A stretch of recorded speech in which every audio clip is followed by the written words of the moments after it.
Right. We are live.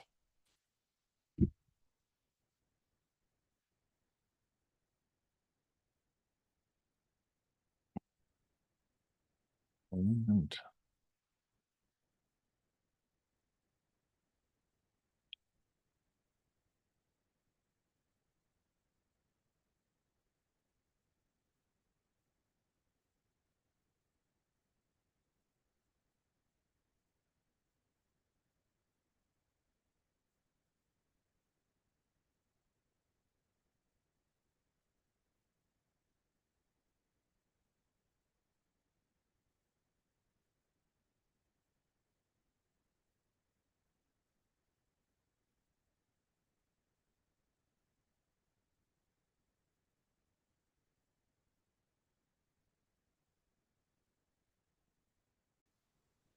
all right, we are about to live stream. Thanks everyone for coming in. I've got amazing Nicole Osborne on. We're about to get started here. I see. Thank you. We've got Dobbin. Hello, Dobbin. Nice to see you. Greetings, Nicole. Glad to be here. Oh, lovely. Hi, Tim. Hi, Jason. Whoa, Joe. DB.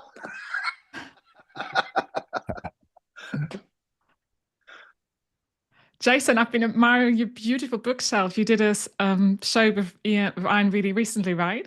Yeah. Thank you. Yeah.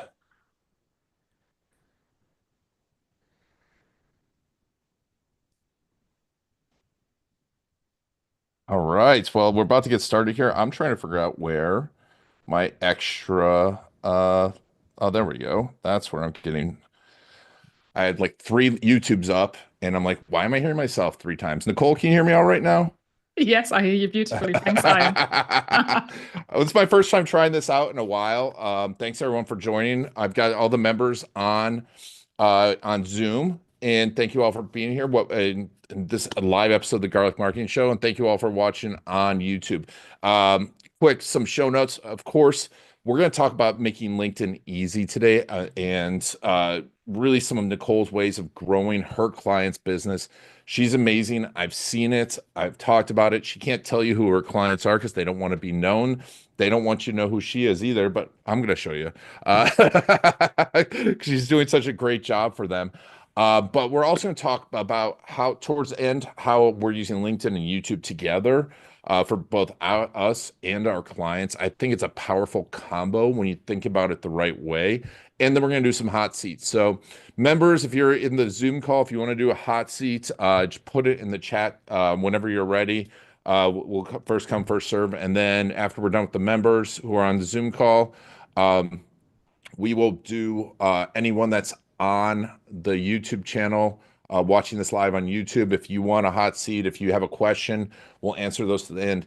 Here's the thing. If you want to get access to this and become a member of our Trust Authority community and get our YouTube planner, go to just message inside of here. Just put message planner. We will get you the planner and on the wait list for the Trusted Authority community. And of course, it's brought to you by videocasestory.com, where we help you collect, craft, and deliver your client stories on YouTube and LinkedIn.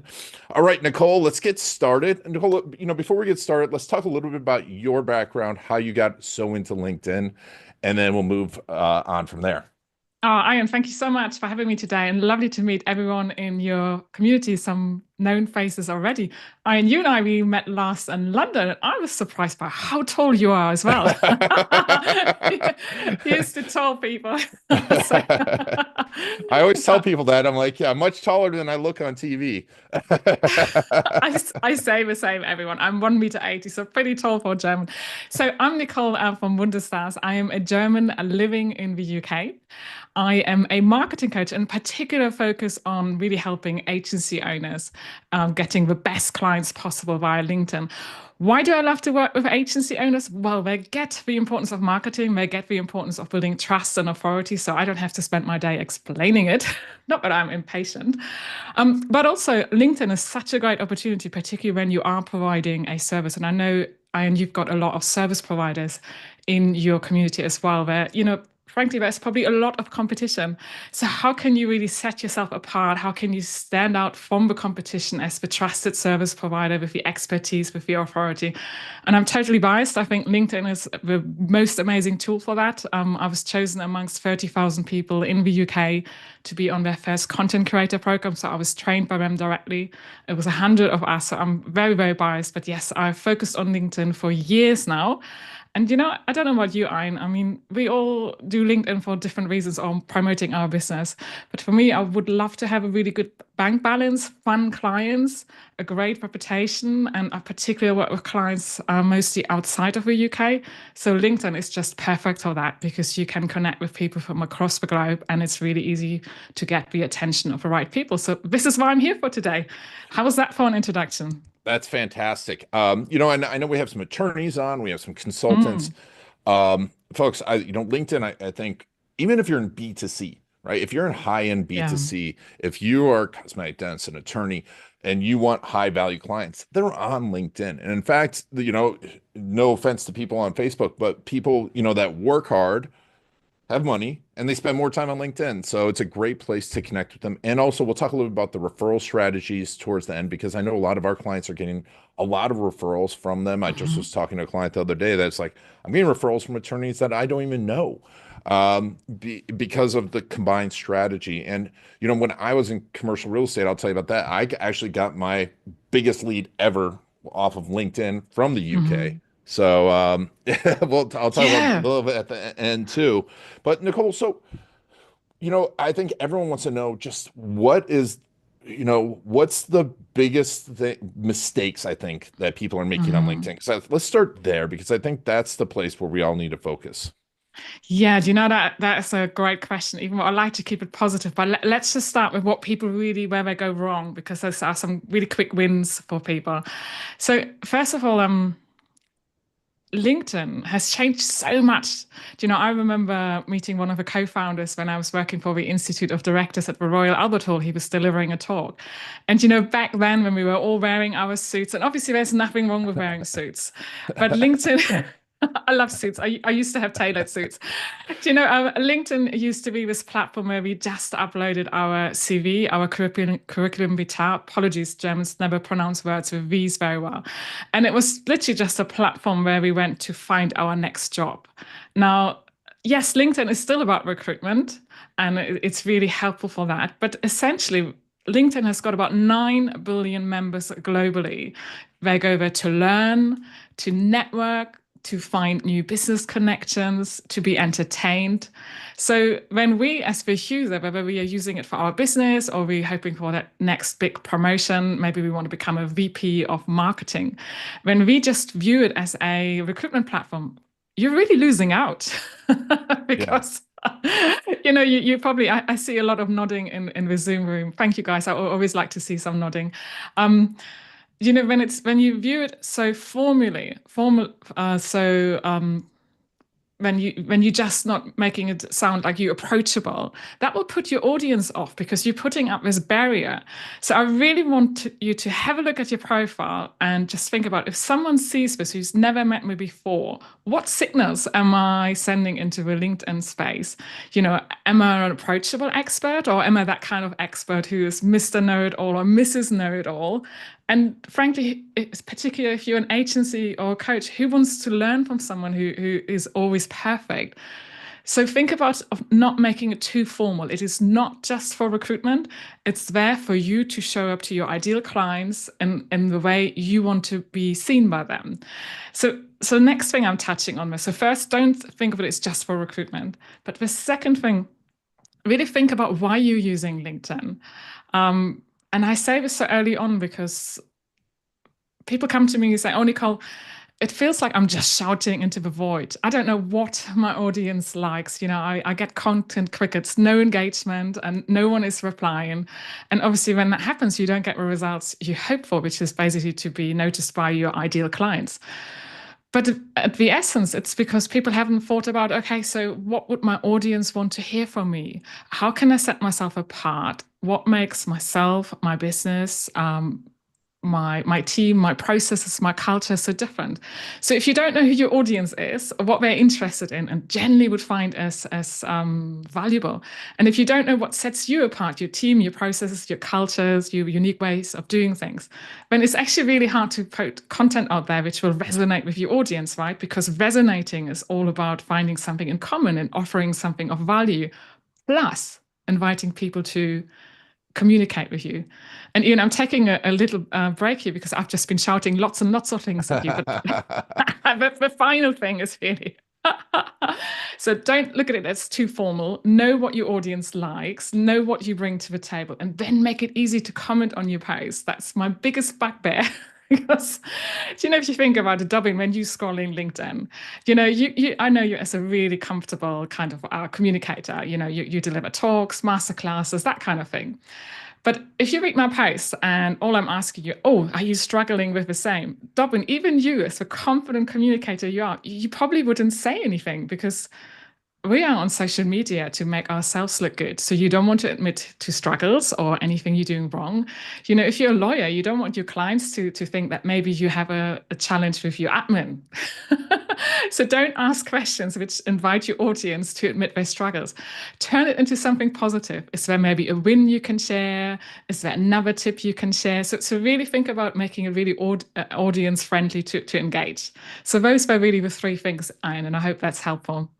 It is. And, I said at the top of it, it's simple, but not necessarily easy. Right. And I think for a lot of people, those three things, it's like, oh, yeah, I should just do that. But it's not easy. Like, it's not easy to be open. It's not easy to ask questions, ask the right questions. It's not easy to understand what your audience wants sometimes.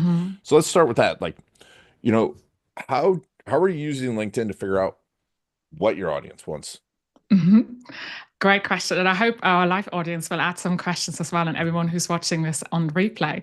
So the first step, and again, it might really surprise you, but the first step is actually just to spend some time on LinkedIn.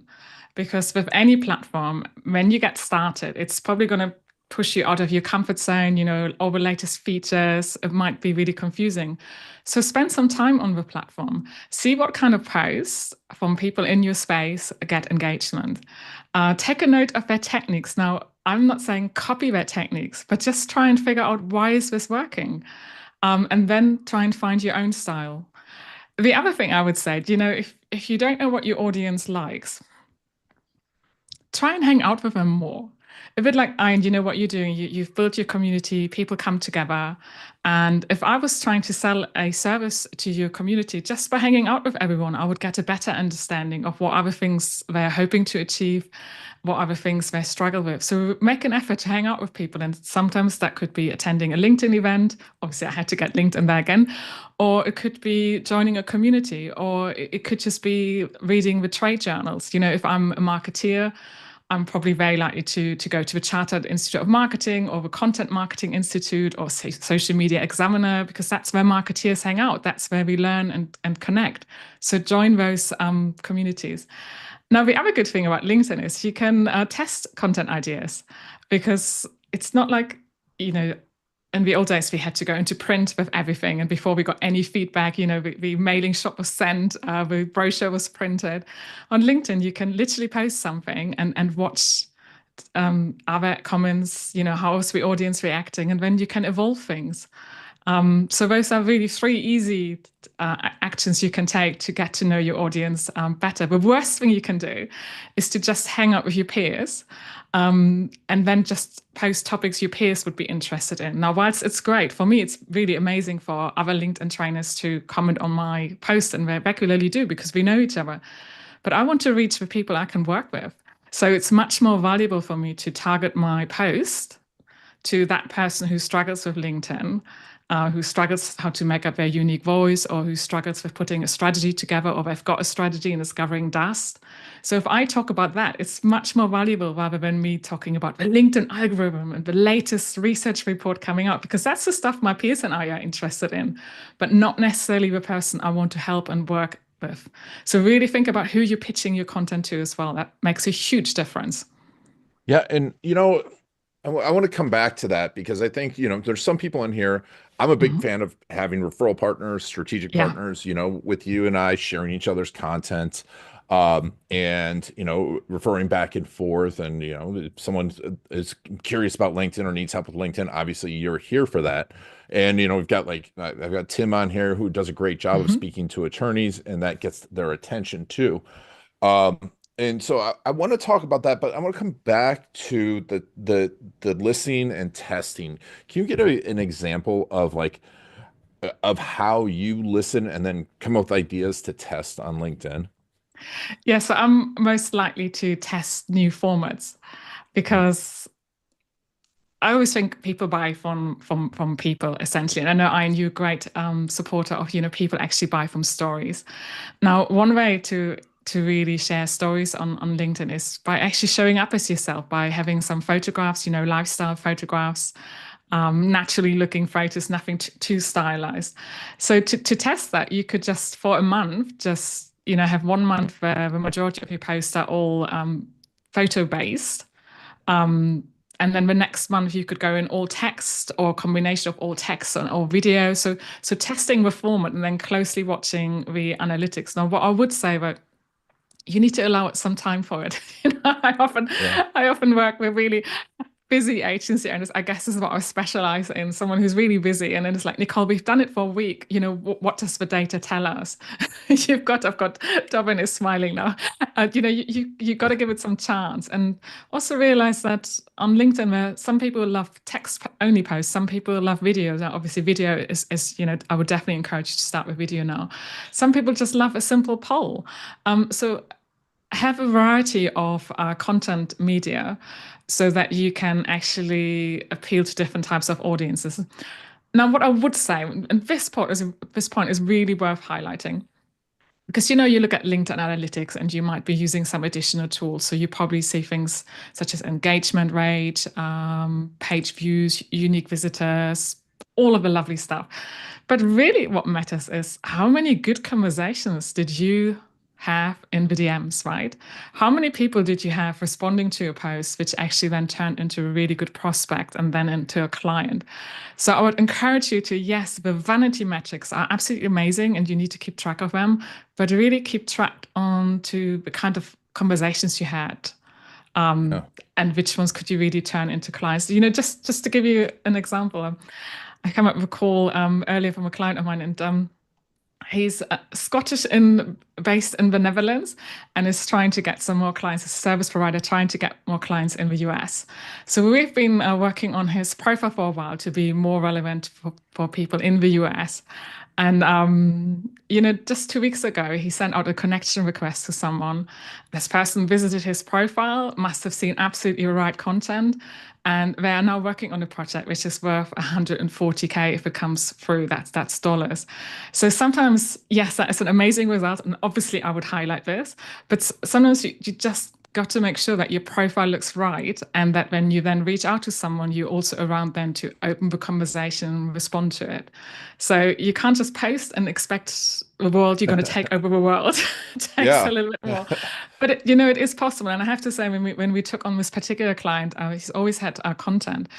And his content from the outset looked really active. He had engagement on it, a good looking post. But when we dug deeper, it never really attracted the kind of people he could work with. So you've Mm. got to be clever about this. What are some of the concerns, the struggles? How does what you offer, how your team works, what your process is like, how does that fit in? So really smart content. But yeah, I was absolutely delighted because we were goal setting and, we smashed the goal for quarter one. So I said, excellent. That's amazing. I mean, that's an amazing result. Mm, And I think there's a valid point in there that especially as if you're targeting bigger clients or you're targeting, busy people, they're not going to like or comment the stuff, right? They're just going to pay attention yeah. to it. And if you're not speaking to them, then they're just not going to watch it. And I mean, this is kind of the YouTube strategy too, because I see this a lot. A few people in the group when they first post their YouTube videos, I'm like, this is not speaking to your ideal client. This is Yeah. speaking to someone who, is a DIYer. No offense to DIYers. I do some of the DIY too. Like I go on YouTube for Mhm. that. But the person that wants to, you know, um, do everything themselves, if you do content around that, there's a lot more of them, right? But they're not going to speak to those bigger clients. So coming Good back to point. that, yeah, go ahead. Yeah, it's a really, really good point. So really think about what level your client is at, right? And talk about the problems they're facing, the aspirations they have. So it's so true. It makes a huge difference who you're attracting to your content iron. So I'm really pleased you highlighted that. Yeah, and folks, if you have any questions about this stuff, if you have any comments, please put them in. We're live right now, and I've got Nicole on, and I mean, this is a lot of expertise that you have an opportunity to access, because I still think LinkedIn is a huge opportunity. But what you were talking about connection requests and Hmm. connecting, how do you go about? What's the best way in your world to utilize connection requests? Is it Sales Navigator? What are some of the technical ways, or connection outreach, I should say? Connection outreach. So I personally, on my profile, I've got premium, which has served me really, really well. Now, before you consider connection outreach, consider how you show up. Because the first thing someone is going to do when they see your connection request, and let's just name it as it is, LinkedIn can be really spammy, right? And the Hmm. reason it's so spammy is because we all get lots and lots of connection requests from people we know straight away want to sell us something. But you have a choice to not be spammy. So I just want to say that as well.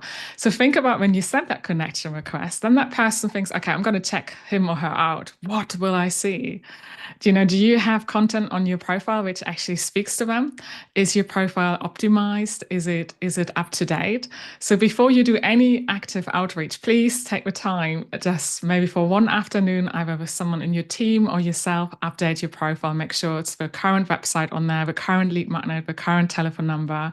Go through your experience section and highlight the kind of projects you successfully accomplished for your clients. So that's number one. Now, I think with most people, and I think it's probably very reflective of your community as well, people don't need actually thousands and thousands and thousands of connections, right? That's a really vanity kind of metric. But let's say if you, let's say if we were, for argument's sake, we were selling Ian's amazing testimonials, video case studies, and you probably have a real good idea of who it is you want, what kind of company they are, where they're based. So you can go on LinkedIn and search up, let's say, maybe create a prospect list, let's say of 50. Let's just start with 50. So Hmm. for those 50 people, actually it's worth thinking before you send them a connection request. You don't really want to turn up as a stranger on their door. So why not for a couple of weeks just like their post, maybe add a thoughtful comment. And when I say thoughtful comment, I don't mean you have to write a whole report. It's just a mini post, just acknowledge what they said, maybe point out something, and maybe ask them an easy question. Do you know anyone who cares about their LinkedIn presence? They will notice someone liking their post and commenting. Now, don't do it in a Oh. creepy way because I'm saying that because I'm getting that a lot, when you just get on your notifications. D has commented, D has liked this, D has said this, and then it's like an AI comment, and you just think, come on, Yeah, that's so spammy. Do it in a thoughtful exactly. way. But once you, sorry, Ian, what were you going to say? No, I mean, I agree. It's really not that difficult if it's 50 or 100 people, and Right? to just like and actually like it, right? Just spend a little bit of time, 20 minutes, and connect with them, and possible referral partner. I think that's great. And folks, people can tell when it's AI. Oh, we can. Everyone can. Everyone can, right? Because it's Yeah. it's so formulaic, isn't it? Like I have this one. I'm not going to name any names, but every time at the moment, keep shining, Nicole. Because obviously my company is called Wonder Stars. I'm like, really again? Should I shine again? No, no, don't do that. But Sorry, once I'll stop doing that. it's not iron. It's not iron.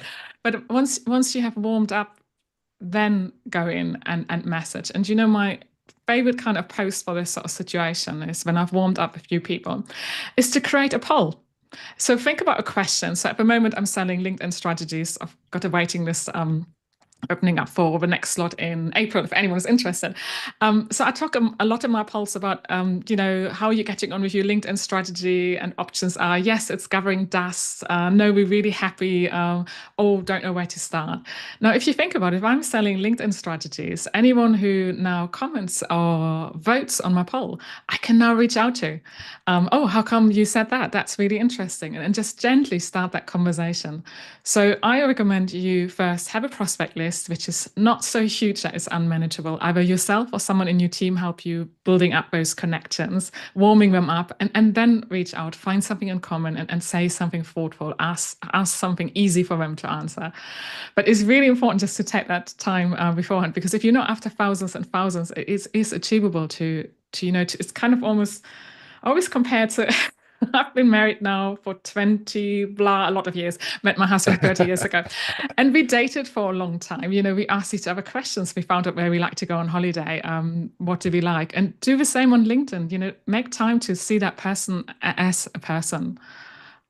Because when you do, it makes a huge difference, and you stand out, and you're not going to be one of these spammy people. And your efforts are actually going to turn the wrong clients away and attract the kind of clients your team would love to work with. Because that's the other thing, is if you do it in a very human-centric way, of course you're going to end up with people who appeal to you and your team, right? Because you had time for chemistry checking.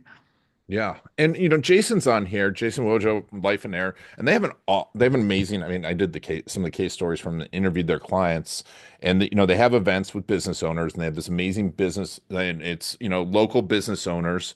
And so I'm sure some are on LinkedIn, some are not, but for the most part, probably a lot of them are, especially he's got people that are leaving like the workforce and starting their first business. So he definitely would want to build a sort of an audience and following. Would you consider also still continuing to do that type of outreach? What would your strategy be there? Because he asked, do you have a preferred approach to the way you connect with people? Are you using DMs, inbound, outbound? Do you share lead magnets and collect emails?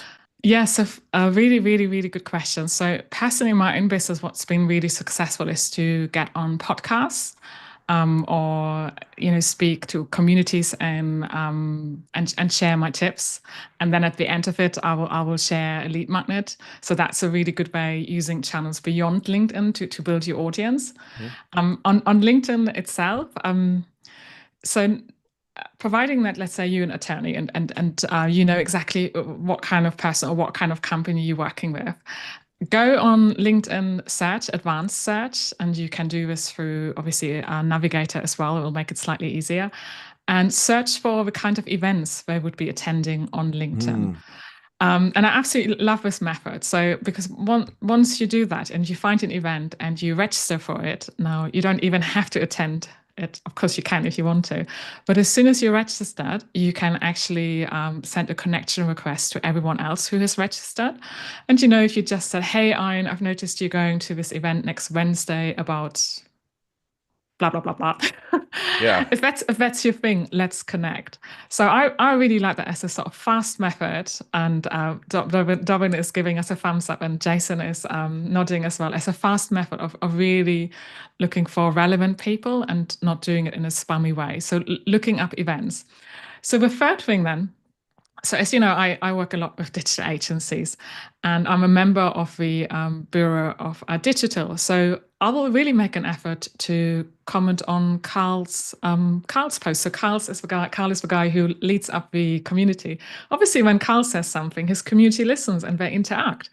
So figure out in your perspective spaces, who are the influencers, who are the experts, where your audience are likely to be, and comment on those posts. Because when you say something thoughtful and you do it consistently, people will notice. And that's another really good way of getting additional followers and connections onto your account.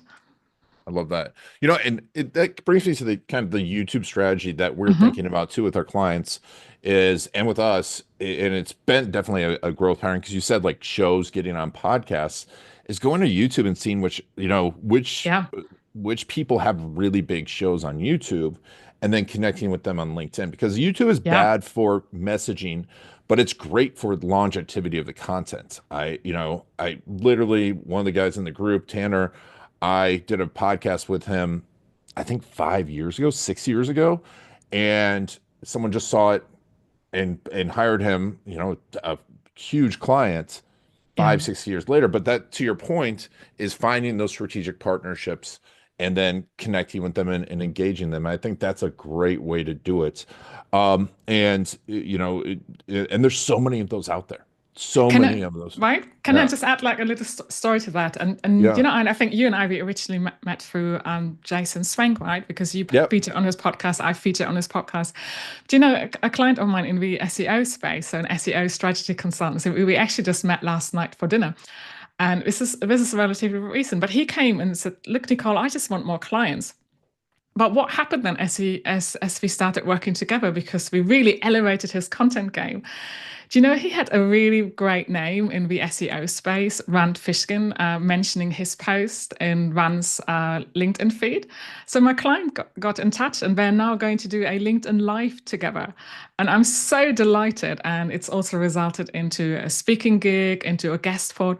So sometimes when you actually reach out to the right people and you turn up as a human and you don't just think about what's in it for you, but you actually go with a giving kind of mindset, these great relationships can happen. And you can also do this at a smaller scale. But just go with a giving heart and don't just see the dollar sign or the pound sign straight away. So I'm absolutely delighted for my client because he said, Nicole, I wish more people would know that it's not just about doing more outreach, but it's about having content which resonates. Because when you have high quality content, other creators and influencers will notice you. And if you then around to make the most of the opportunity, and admittingly, I was in the background, it's like, come on, invite him onto your LinkedIn show. You can totally do it. What an amazing opportunity. So I want to give everyone the courage to just think, okay, who would I want to attract? Let's write that post for that person and then let's follow up, because I know everyone in your community can do it. I'm absolutely confident. Yeah. No. Oh, well, I mean, and it's such a great thing to do. And to your point though about giving, I think with content and any of that stuff, giving, you have to, a giving mindset means that you are giving. It is not, and there's a great book, Mhm. I think it's what, Give and Take by Adam Grant. When you're a giver, you don't expect anything in return, right? It's not matching. It's giving. And I think that because people can sense that too. Yeah. Like, and I think that is a huge thing to come across with. Um, so I just want to take because I don't want to forget this question that I have, but you mentioned too in the content about how to ask questions that get engagement. Mhm. How do you come up with those questions? Ha! That's a really good question. So I think everyone will find their favorite method, right? And I believe nowadays just using some AI tools to help you with questions. But I have to be honest with you, I don't think AI at the moment is smart enough to figure out what's an easy question for your audience. Whenever I try this and whenever we upload the most beautiful audience personas, all our content strategy, the questions which come up are still too tough. So Hmm. here's your human judgment. What was the intention behind your post? Why did you write it? What's like one bit? Okay, so one of my tricks, not tricks I use a lot, but you will find a lot. I love just lists. I don't know. It's a German thing. We structured. So I will mention maybe 5 things, not too long. And I say, oh, what tip have I missed? Because that invites my audience to reflect on it and be able to say something thoughtful back. But the other thing I sometimes do, and again, ChatGPT wouldn't tell you this. I know LinkedIn is also about entertainment and grabbing people's attention. So sometimes I will choose a surprising photo to go with my post, and I will say, "Hey, where do you think I was in London at that time?" Because I work with international clients, so me showing off spots in London is good fun. So think about how can you grab the attention, and it needs to be. Sometimes you can just say out of the three, which one is your favorite? Um, but even when does that resonate with you? That's just not specific enough. So make your questions specific. If you want to make it really easy, make it a closed question or a yes and or question. And just test it out. I think a great way of testing out if you have kids in the house, what question could a 5-year-old, or maybe not five, but a 6-year-old answer about this? That's a good way to test it. And also just see what other creators are doing, what kind of questions work for them. So the question of which point would you like to add? Or when you talk about I see questions like, oh, what challenge did you have and what made the difference? I'm like, whoa, Jesus, not even I can reply to that. And I'm very Yeah. skilled, skilled writer. So just make it really, really, really specific. I love that. Yeah. And from a picture standpoint, my good friend Dobbin that's on this, Dobbin, Yeah. we need to see more fish photos. Yes, please. Catches these beautiful trout, and I'm like, and I was thinking like just question, which fly do you think I put on here? Make it fun because we have the fun reaction on LinkedIn. It is sociable. So it's Yeah. a little bit like being at a networking event. If you just keep it to business all the time, it's boring for everyone around, right? Think about the human Hmm. things people like to talk about, you know, moving, being a working parent, dealing with the commute, tech issues when you work from home, all sorts of topics. It doesn't just Yeah. have to be business. I tell you what, the gold boat in terms of content is when you manage to link your personal stories with business learnings. And that takes some practice because if you're not doing it well, it just looks too obvious. But just reflect on something and how that reminded you of something in business. What did I do recently? Oh, I can't think of a good example. So typical now.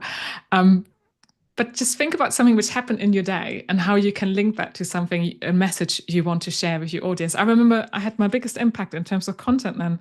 I stood on the stage back in 2019. It was one of my first paid speaking gigs. And I actually talked about my upbringing in Eastern Germany and what it meant to me. And I linked this to all my best social media tips. And the minute I told some stories and I made it really relatable and the audience were at ease, they were really ready to listen to my expertise. And it's the Hmm. same on LinkedIn, engage with someone in a story, but then turn it into a really good learning point for their business. Yeah. And for those of you that are in the group, you have access to your tackle box. Go into there and think about the stories of all those people that you served. And I mean, that's why I Yeah. developed the tools. And I actually write down my stories inside there too. So before I go into a meeting or whatever, I just scan it. I'm like, oh yeah, Yeah. I can talk about that. And you get in the habit of that. Oh, I want And access to that. That sounds good. We all need that. yeah, well, I learned 20 some years ago that the best way to sell this stuff is through stories. And Yeah. I'm like, oh, I need to start. Well, what I would originally, the stupid thing I did was I would just have a bunch of stories and then I'd come in and just start telling them all instead of going, let me prepare. And I can see people's eyes glaze over. Yeah. But one of the things I do is I'll be like, hey, let me tell you about this story. And this is actually comes to YouTube is I might mention a little bit about the story. And if you want to see the whole story, go over to my YouTube or message below Yeah. and I'll send them back and forth. And but if I'm in a meeting, I will say, hey, I mentioned like, oh, we had this great, if you're interested in Nicole's and her stuff, I've got a podcast, I'll send it to you afterwards. And I think about that stuff ahead of time. And it's getting Yeah. intentional with that. Mm. Um, but everyone wants to know the tactics. Well, and Yeah. is there one thing that's really hot right now on LinkedIn? Video. It's totally Okay, thank video. you. Nicole says smiling. No, it is a short video, so 60 to 90 seconds. And it's that, can I mention TikTok with you guys? But it's that TikTok Yeah. mentality of scrolling really quickly. So think about what is something which will hook in your audience and how can you add value? I would say I would add to that and have a call to action. Already say in your video, hey, blah, whatever the call to action is. So it's video. For me, in terms of leads, it's actually always polls. So even though we're not in the heyday any longer, I don't care so much about the numbers. I care about the quality of people who reply to it, and Mm, then those follow-up conversations. I just had a sales conversation. It's now a lovely client. Hey Nicole, what you said in your post totally spoke to me. I've watched your post for weeks, and yes, this is exactly where we're at. And when you yeah. hear that, you've done it right. You pitched your content right. So yes, video polls. Do you know it really is about being active on the platform? And I know we have a business life, so did we speak about having like a timer? When you're on LinkedIn for 10 or 15 minutes for your engagement slot, really make an impact for 15 minutes, some meaningful comments, some meaningful connection requests, and then go off the platform again and get on with your business. Yeah. And those are great tips. And right now, I want to say, because that engagement is important. It's an opportunity to connect with Mm. people, stay connected.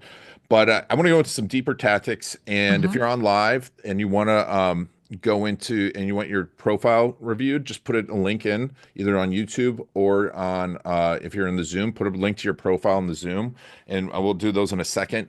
But if you're watching this live, that's great. If you're not watching this live and this is about to end right here, just message planner down below if you're watching this on YouTube, and I'll give you access to the planner and show you how to access the rest of this video. But that comes to me to one of the tactics that I'm using right now is because I'm using YouTube for longer, more visibility, and I'm sending people there. But then I'm driving them back to LinkedIn to connect with them on LinkedIn because Yeah. you get their email address, which is important. But I think LinkedIn is such an opportunity to really have a conversation with people. Like I feel like Yeah. email is not a conversation, but LinkedIn is a huge opportunity to have a conversation. How many conversations are you having at a time on LinkedIn Messenger?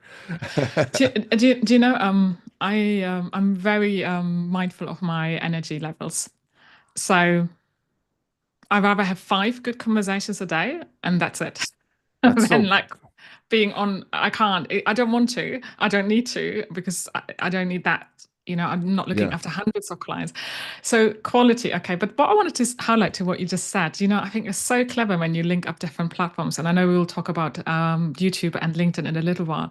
Do you know, one thing I do all the time is with my email list, I will share a tip. And then I will encourage them to click on a link which will take them to LinkedIn. Because obviously, when we're on LinkedIn, I know what company we're linked to. I know roughly I know exactly what we're doing if their LinkedIn is up to date. And I love that because, as you said, people don't always hit reply on email. I think it's sometimes just easier to do something on LinkedIn. So I regularly send people to polls or a specific post. Now it's easy for me because I share LinkedIn tips, so I can always say, hey, if you want to see this in action, go Yeah. here. I know that's not always so easy for every business owner. Um, but definitely for, let's say, YouTube to LinkedIn. Now, you and I, we had this conversation right now, like all social media platforms, LinkedIn in particular is very selfish because, of course, they are, right? We are their Mhm. product, so they want to keep us on the platform. So when you then post something on LinkedIn and you send them to YouTube, already your post is not going to get as much reach by the very fact you have an external link on there. But I really like your approach. I think you mentioned that you sometimes do shorter videos, and then it's very much, hey, I give you a little bit. I always like to see it like a chocolate cake. I love chocolate Yeah. cakes.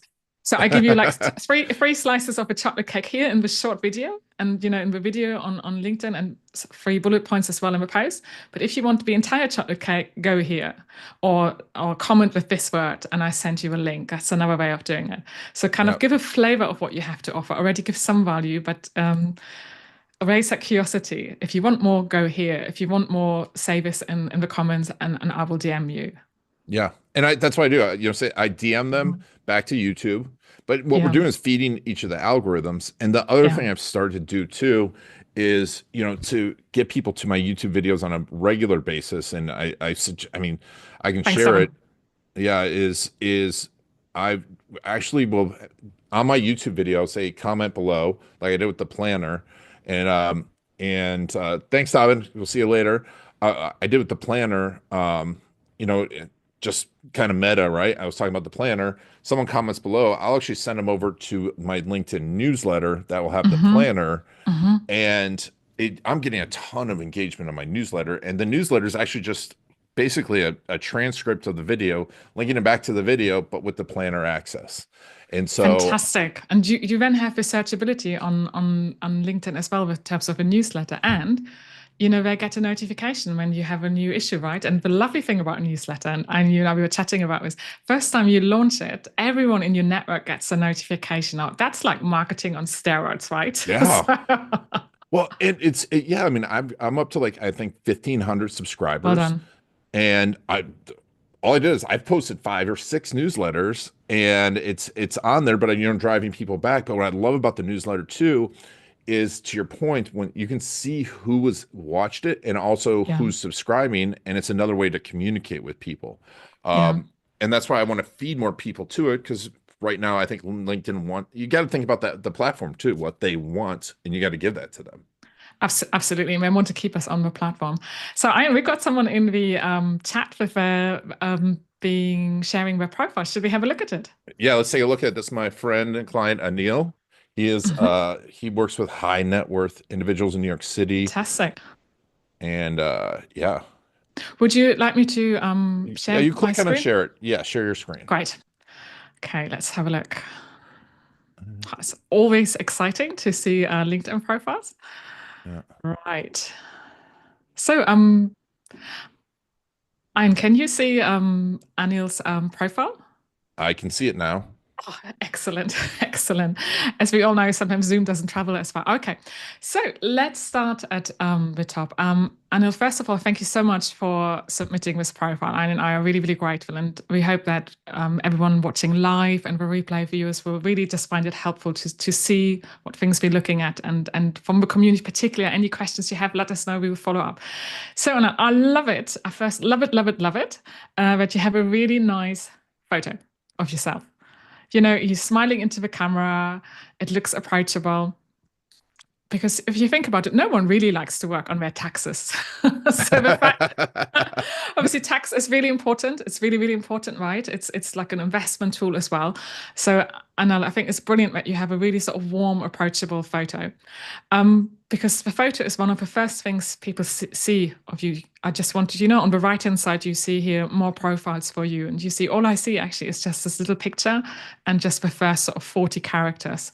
So the first 40 characters here is what Anil at the moment has as president at 212 Tax Services. Anil, I'm so sorry if I don't pronounce your name very well.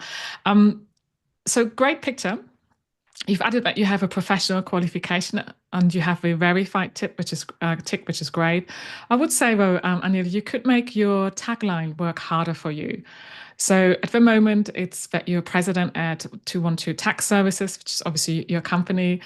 Who do you work with? What sets you apart? What value can people get by working with you? Is it to take the stress out of managing their taxes? How many clients do you work with? Where do you work with clients? So you have such potential here to use the 220 characters for your tagline to really say who you're working with and what the benefit is of working with you. You also want to consider what keywords people are using when they search for an accountant, a tax services accountant. So you might want to add accounting in there.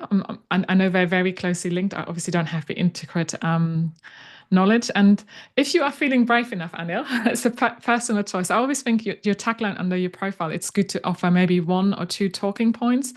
So I often encourage my clients, if they're like parents, to maybe say that they have children, or if they love an instrument, or if it's a hobby they're happy to talk about, is to mention very briefly in the tagline. Now, obviously, the tagline is for keywords and for showing with people who you are, but it's nice to have a talking point as well. Ian, sorry, you were going to ask me something. No, I love that. I love that idea. I mean, it's funny because today I shared a post from one of my friends, Jack, about barbecue, right? And it was like, oh, he loves barbecue. And just I'm like, hey, we need a little bit more of this. And I really love that, because also Neil, I just realized this. It says Miami, Fort Lauderdale, and he also serves clients in New York City.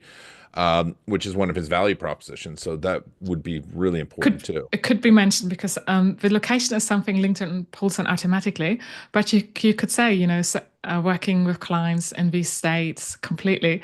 Oh, barbecue. Now, what Anil has done really well is, he's linked his company page. So that's a big plus point. I think that's expected. And then what I would say at the moment, you have this, the accountant, the banner in the background here. I think that could work harder for you in 2 ways. When you sit back, Anna, what is it you want people to do? Do you want them to visit your website? Do you want them to book a consultation with you? Do you want them to download maybe an advice guidance sheet on tax services? So think about what's the first micro action you want people to take.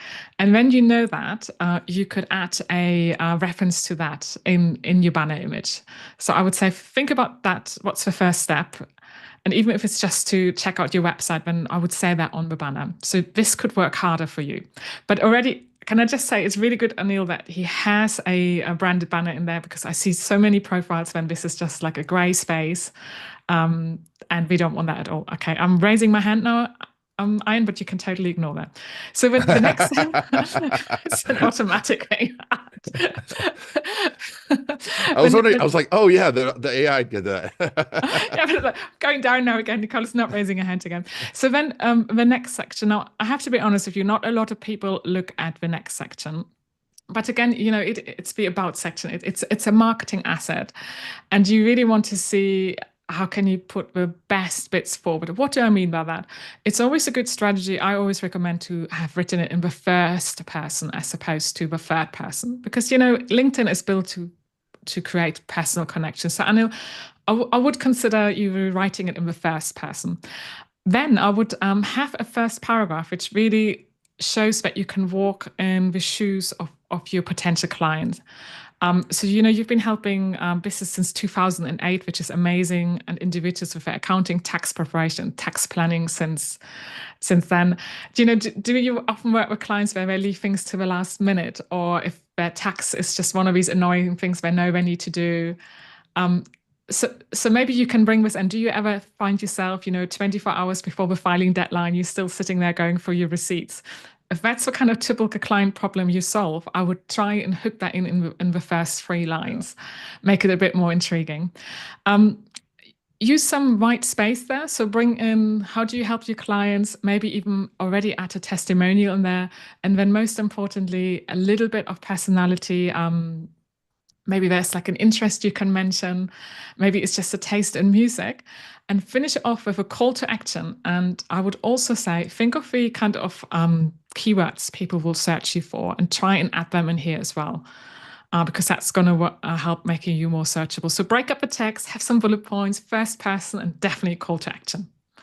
And I know Anil really well. I mean, he's a client friend. So, and he's really targeting people looking to save, like wealthy people looking to save, like unique ways to save or eliminate taxes. And he has a great video on that. Would you call something like that out in the about, like, hey, are you sick of paying too much in taxes? You feel like your CPA is not really working for you? I was just thinking this, going like, here's 2 ways. And hey, if you want the rest of that, just go find my 7 ways. Excuse me. Yeah, and that's a really good point. So you obviously know Anil a little bit better. Yeah, I would call it out, and specifically the language your audience would use. I think it's really important. So call them out, because then they're kind of tempted to click further. But there's some other areas you could feature this. So let's say on the featured section. So you mentioned Neil has got a YouTube channel or a video, which is brilliant, because come on, people want to see who we're working with, because that builds trust, right? So videos are great. So it's well done, Anil, for already having set up a featured section, which is basically just a section which LinkedIn highlights. But I would say optimize it further. I know this might surprise you, but what you could do, Anil, is just actually here have an image and have a link to where do you want people to send, because then it would just look visually more impactful. If you have a YouTube channel, I would definitely have a YouTube channel link here as an for further for tips to save tax. Watch my videos, and have a YouTube link in here. I mentioned that you might have a download.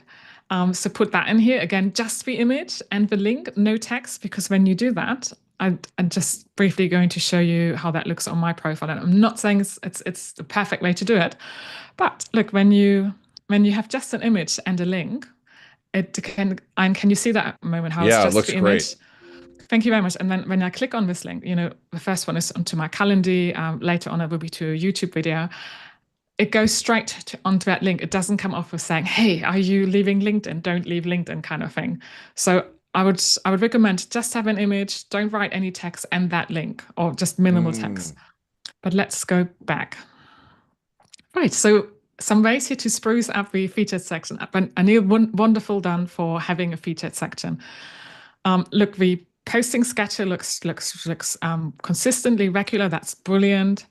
Experience. So again, experience another marketing opportunity for your company. So I'd always recommend, I know for the kind of audience you want to attract, maybe high-end individuals, what do they need to hear from you? If you have any media, a YouTube video Ian mentioned, or maybe even a blog on your website, add them here as media. So I'm going to just scroll down. I Any didn't even think of license. that. I know it's one of these features that has been around for ages, and I think it was still that important. But just recently, I watched a lady from LinkedIn doing an update on profiles, and she said, yes, definitely media, still media. I'm like, okay, it's going to make it onto my optimization list again. Educations and licenses, certifications. So whenever you have anything you can add there, keep it up to date. Skills, Anil, I think that's definitely an opportunity for you to look, and with 25 skills, are the top 5 you are mentioning still the ones you're up to date? Maybe not online advertising. So just think about what are kind of the skills you want to be found for, and what skills can you reorder so that you have a top 5 here. And then when people visit your profile, they're probably likely going to endorse you. Wonderful. I mean, come on, Ian, this is ace. Look, we've got a couple of really good testimonials, all from this year, last year. So well done, and you'll keep up testimonials because that's really good social proof. Okay, organizations. Now, the other thing I would want to just have a quick mention is the company page. Now, depending on how big your company is, it's definitely worth managing a company page as well, even if it's just limited posts. But it's just another way of showing what you are all about. So yeah, very, very small company page. I must say, I don't do much at the moment with my own company page, but there would be opportunity, maybe just one of the posts from Anil he has, to put it on here and then share it back to his profile. Because I do think he does have some colleagues. So Anil, well done for setting up a company page. Your personal profile, we like it that you have a great picture, that it seems you have filled in all the sections. You have changed your URL, which is always one of the things I look out for. I'd say add some more on the tagline, think about the banner, what you want people to do next, and then have that in your featured section. But I would say a really good, solid profile already. Awesome. And we've got one more, and then if we don't have any more questions, we'll finish it up. Before we go, make sure to follow Nicole on LinkedIn. Yeah. We'll put a link in the description. Make sure to comment and tell her what you got out of this. And because it's really helpful, she usually gets paid for her time. I'm not paying her. We're friends. So I appreciate that. But also, share what is, because it's easy not to engage. I mean, I've told this story. I think I've told you the story, but I had someone a long time ago. My podcast was on for like 2-3 years, and no one really commented on it ever. And I was in the bathroom, and the person came up to me while I was in the bathroom at a big event and said, "I've been listening to your podcast forever." I'm like, you could have put a post or a like or something. So it helps us. It definitely helps us. So if you want to get engagement, give engagement. So anyways, all right. Nicole, I've got one more link, and then if you don't mind. Of course, it would be my pleasure. Let me just share that. So Tim was on earlier in the call, right? Yep. He's a truck accident attorney in Iowa. Well, lovely meeting him. Yeah, and one of the strategies I know for Tim too is actually referral partners, right? Because he wants to get more referral partners. So he does get more technical with attorneys, speaking to them. Obviously, he's speaking to 2 audiences, but referral partners are really important for him. Do you know, I think for referral partners, LinkedIn is just brilliant, isn't it? Because we all know when we have our own website, it can take a lot of work to update it. But a LinkedIn profile, when you do it right, it's like your best sales machine. And for referrals, it's such an easy link to forward. People love sharing it. Hey, have you heard about Tim? You got to speak to Tim. He's the best in the sector. So Tim, thank you so much for sharing your link. We really appreciate it. Now, I think it's very nicely optimized, just visually the appeal. We got a lovely picture of Tim. It looks like how he looked earlier on Zoom. That's also really important. It's up to date. It's very neat to talk with an expert on Iowa truck accident cases. So it's very specific. He's speaking to his niche, which is something I always recommend. Be really specific on who you're serving, how you're helping them. I love that he's got a focus there on his call to action, which is, get a free strategy call for lawyers with Iowa truck cash claims. So that's really specific. He's encouraging his audience to press the bell. Now, I can't see the bell at the moment, but usually there's a little bell sign. It means if I was to press it, whenever Tim posts, I will get to see that. So that's a really good move. And I really, really like that, and this just visual elements. But look, he's actually turned up looking like his audience in that uniform and in front of a truck. Come on, you couldn't be more specific. So super well done. I think we have some learnings for all of us. What can we do to show that we understand our audience? So I think the top section looks brilliant. Tim, so let's see. I was only board certificate track accident attorney, so that must be his unique selling point. So that's really strong. Partnering with other lawyers on their Iowa track, bus, and commercial motor vehicle cases for 25 years. So numbers are good. Putting in that anchor. So I would say currently working with clients across 10 countries. So any numbers you have, Ian would say generated 500,000 pounds or dollars in the last quarter for clients. If you have numbers you can add, do that. Those are really nice anchor points. Author of law guide. So again, he's written a book. That is really anchors expertise, and it's very, very specific. So I think it's a fantastic tagline. We call this the tagline. There's nothing personal in there, but I think the very fact that he's turned up looking like that in front of a truck, that's already like a talking point. So I think it's a really, really good tagline. Let's go a little bit. I'm going to accept. How do you feel? How do you feel about the stars, emojis, and the name? Yeah, do I love emojis, and okay, so this is against LinkedIn rules, but come on, it makes a visual impact, right? Yeah. So, see, I had it for a while. I've taken it off again, but I'm a LinkedIn trainer. Tim was not teaching people how to use LinkedIn. So yeah, LinkedIn's actually looking at your profile. Right. So I practically, I absolutely adore emojis just for the visual impact. So I would definitely say experiment. And if you think about it, Tim has done it really sparingly. So five stars. Clearly, he's 5-star. But he's also done the little diamond shapes in the same color. So it's very consistent, right? It's not too loud. It's not too in your face. So I think it's a really smart use of it. Yes, so I'm all for emojis, but I probably use emojis a little bit too much. So let's go the about section. Look, very nicely. Can we just comment on the layout? It's very easy to read, right? Because we've got lots of white spaces.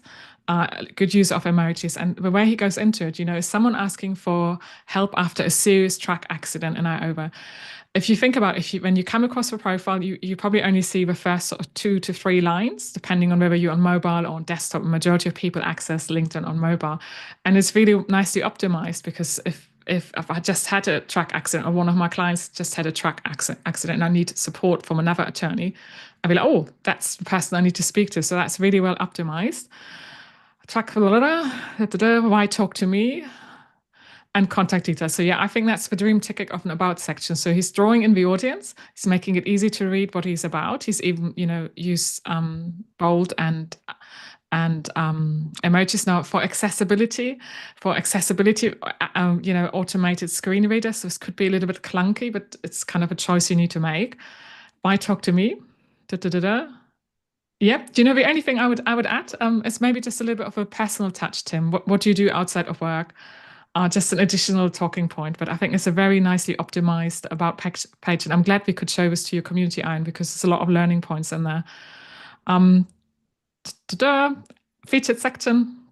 So look, we got a free online course. That's an amazing call to action.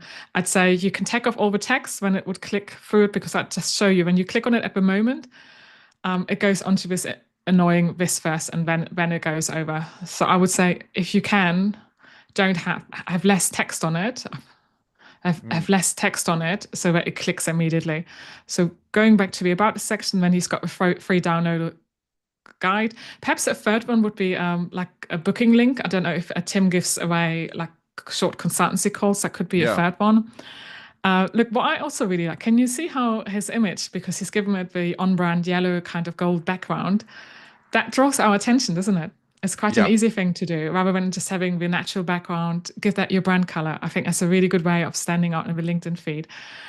Really nice connection. What Tim does well is behind the scenes content. So look, he's just spoken at the university and there's like a photo. So really good different post formats. So for different audience members, Friday funny, so showing that personality. Let's see. Yeah, perhaps there could be a little bit more testimonial in here, experience section. I'm writing like, licenses are all there. Fantastic. Publications. Have you got a recommendation? See, I think, Tim, the best thing you could do for your profile is get some more recommendations. And Ian and I, we talked about this earlier about that giving kind of nature. If you give some more recommendations to some of the peers you work with, some of the people you refer to, they're also really likely to give you recommendations. So recommendations are great. Social proof, so that's worth doing. In terms of the skills, just check that you've got all the skills you want people to endorse. But overall, I think it's a really strong profile. And do you know, guys, what makes it really strong is that the content is up to date as well. When I go at this, and I've never met him, I know he's actually active on LinkedIn. So I think that's always a good thing. That's great. That's awesome. My pleasure. Well, this has been fantastic. Well, once again, we'll follow you on LinkedIn. And if someone wants to get in touch with you, what's the best way? Is it through LinkedIn? Through LinkedIn, or to visit my website, which is wunderstars.com. I've got free downloadables. But yeah, get in touch on LinkedIn. Might as well. Awesome. Always happy to help. Yeah, thank you so much, Nicole, for being on the Garlic Marketing Show and being a part of the Trusted Authority community. And thank you all for taking Nicole and I on your journey and letting us be a part of your story. This has been Ian Garlic and the Garlic Marketing Show. Hey, well done, Ian. Thank you. Oh.